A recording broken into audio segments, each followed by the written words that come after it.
ए ओ देखो ना 5,000 रुपया पैकेट में रख ले नहीं हाँ, पता ना कहीं गिर गल की कोनो चुरा ले लक, मिलते नहीं खे।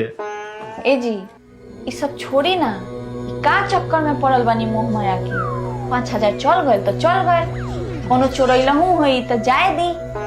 छोड़ी वो सब भौतिक बात, भगवान के भजन करी, वही में परम आनंद बा। ई रुपया पैसा में कुछ नहीं खे रखल, भगवान के नाम लेत रही, जप करत रही। का करी बुझाते नहीं खे।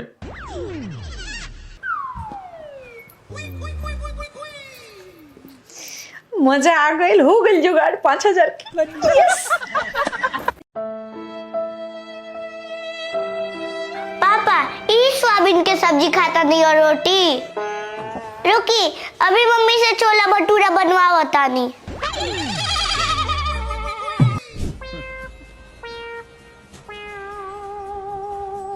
पापा सोयाबीन तो सब्जी हमार फेवरेट बा।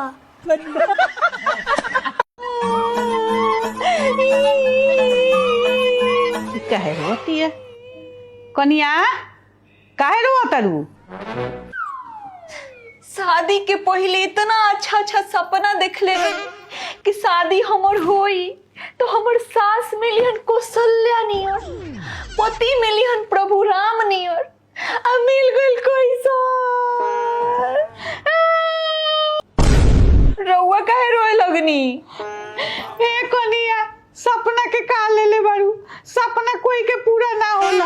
हमू देख ले रहनी सपना कि हमरा बेटा के बियाह होई त हमरा सीता नियर पतो मिली, संस्कारी पतो मिली, मिल गए सुपने खा। काहे रो तो लोग दोनों आदमी के सपना टूट गइल बा, ऐसे रोता नहीं सन, सुखे रोता नहीं सन का। वैसा सपना है? हम सपना देख ले रहनी कि अच्छा सास मिली, हम सपना देख ले रहनी कि अच्छा पतो मिली। तू काहे रोए लगलो? हम कैसन सपना देख ले रही कि हमार बियाह हो जाए तो हमार मेहरारू हमार माई प्यार से रही लोग, हमार घर रामायण जैसन हो जाए, बने के रहे रामायण, अब बन गई महाभारत। ए जी रउआ पता बा आज का हो? अगर हम बोल दे कि हमरा नहीं पता तो हमरा से दिन भर लड़ी, हम बोल देता नहीं कि पता बा। हाँ पता बा। का हो? बर्थडे होता है तो बर्थडे में हमरा के का गिफ्ट देम रउआ? आज तार बर्थडे न तो तू कोनो काम मत करो, घर के सारा काम हम करें तारा, ठीक बा? तू बस आराम कर। ठीक बा।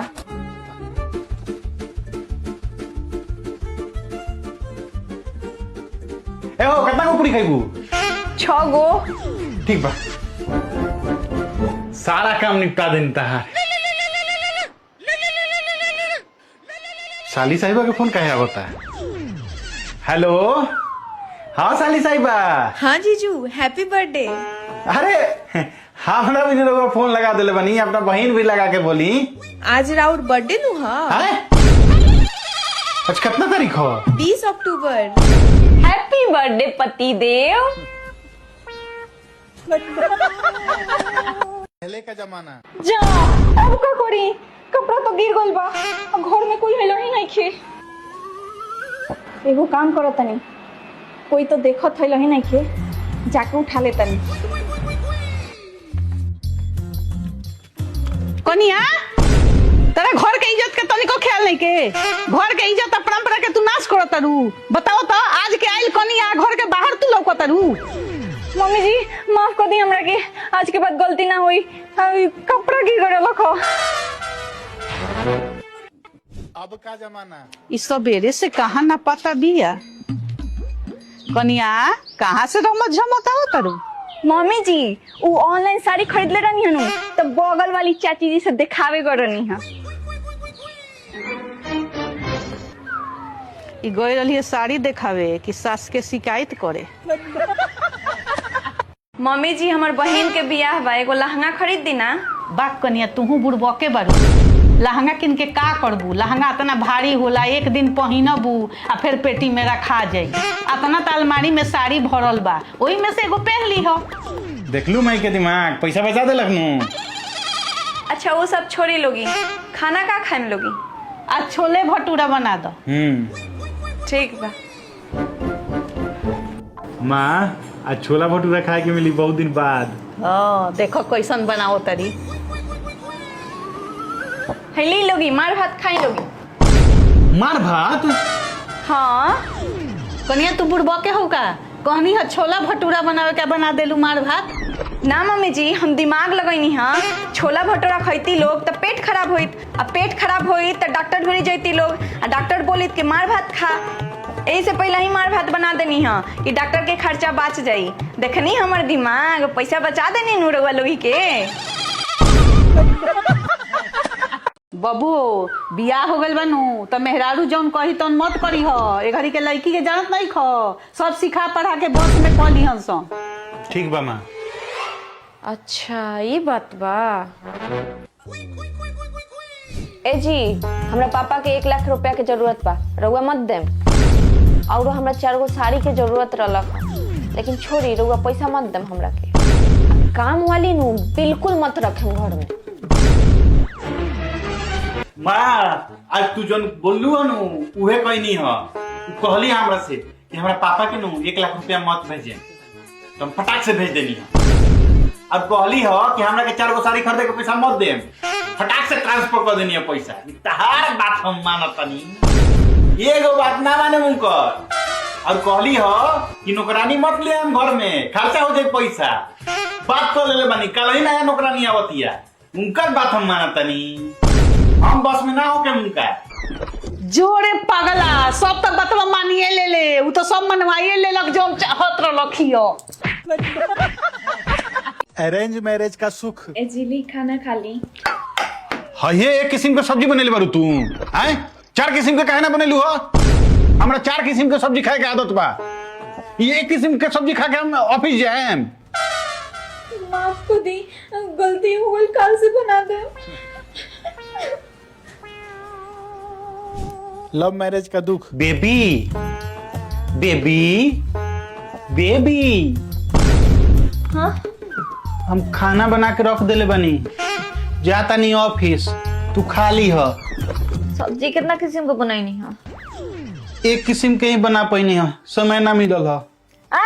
मानो कि हम 4 किस्म के सब्जी खानी। हम अपना घर रहनी तो हमारे पापा 4 किस्म के सब्जी बना के देते रहलन, और वो 1 किस्म के सब्जी बना देनी। हमरा के माफ कर द, काले से बना देम 4 किस्म के सब्जी। रउआ कोनो काम के नहीं की, जाई यहाँ से। एगो गाना आयल बा जेकर नाम बा नखरा। तो YouTube पर जाइए और सर्च करिए और कमेंट करके जरूर बताएं कि कैसन बा। खबरदार हमरा सास के बारे में ऐसा बोललू तो हमरा से बुरा कोई ना हुई।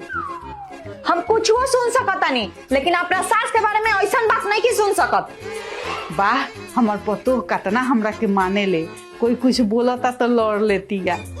आज से तहार हमार दोस्ती खत्म। आज के बाद हमरा भी फोन मत करियो, रखा फोन। ए कनिया जाए दो, लोग के कहला पर ध्यान ना देवे के चाहिए, लोग कहत रहेला। ना मम्मी जी, वो ऐसा बातें बोल रखी कि खिस बढ़ गए है। का कहलखियो? कहती है कि तोहर सास गाय नहीं सीधा बारी, तो हम न जानता नहीं कि कितना सीधा बारी। कहाँ बारू लो?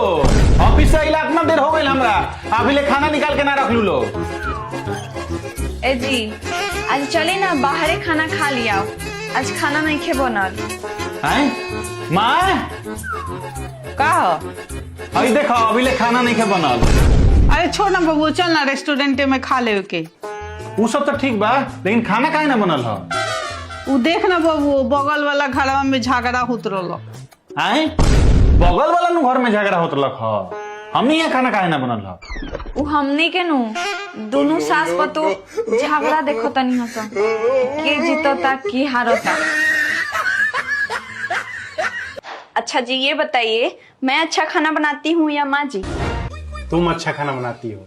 वाह रे नालायक, शादी होते ही बीवी का हाथ का खाना अच्छा लगने लगा। अच्छा मैं आपसे ज्यादा अच्छा खाना बनाती हूँ। नहीं मैं ही अच्छा बनाती हूँ। अरे अरे लड़ो नहीं, एक काम करो, आप लोग कुकिंग कंपटीशन कर लो, जो जीतेगा वही मास्टर शेफ। ठीक है ठीक है।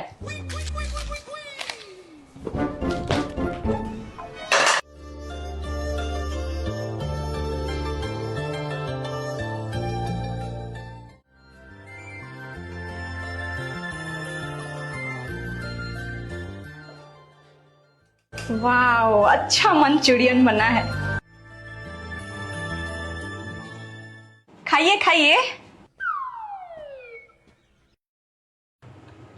वाओ, ये तो कमाल है, रेस्टोरेंट स्टाइल टेस्ट। मुझे पता था तू मेहरी का गुलाम बन गया है। जरा मैं भी तो टेस्ट करूं। वाह, अच्छा है, लेकिन इसका कमाल नहीं है, ये सौंराज मसाला का कमाल है। हाँ माँ जी, मुझे पता है कि मुझसे अच्छा आप खाना बनाती हैं। मुझे तो आपसे सीखना है। आज तो बस ये सनराइज शेजवान और फ्राइड राइस मसाला था मेरे पास, इसीलिए मैं इतना टेस्टी फ्राइड राइस और मंचूरियन बना पाई।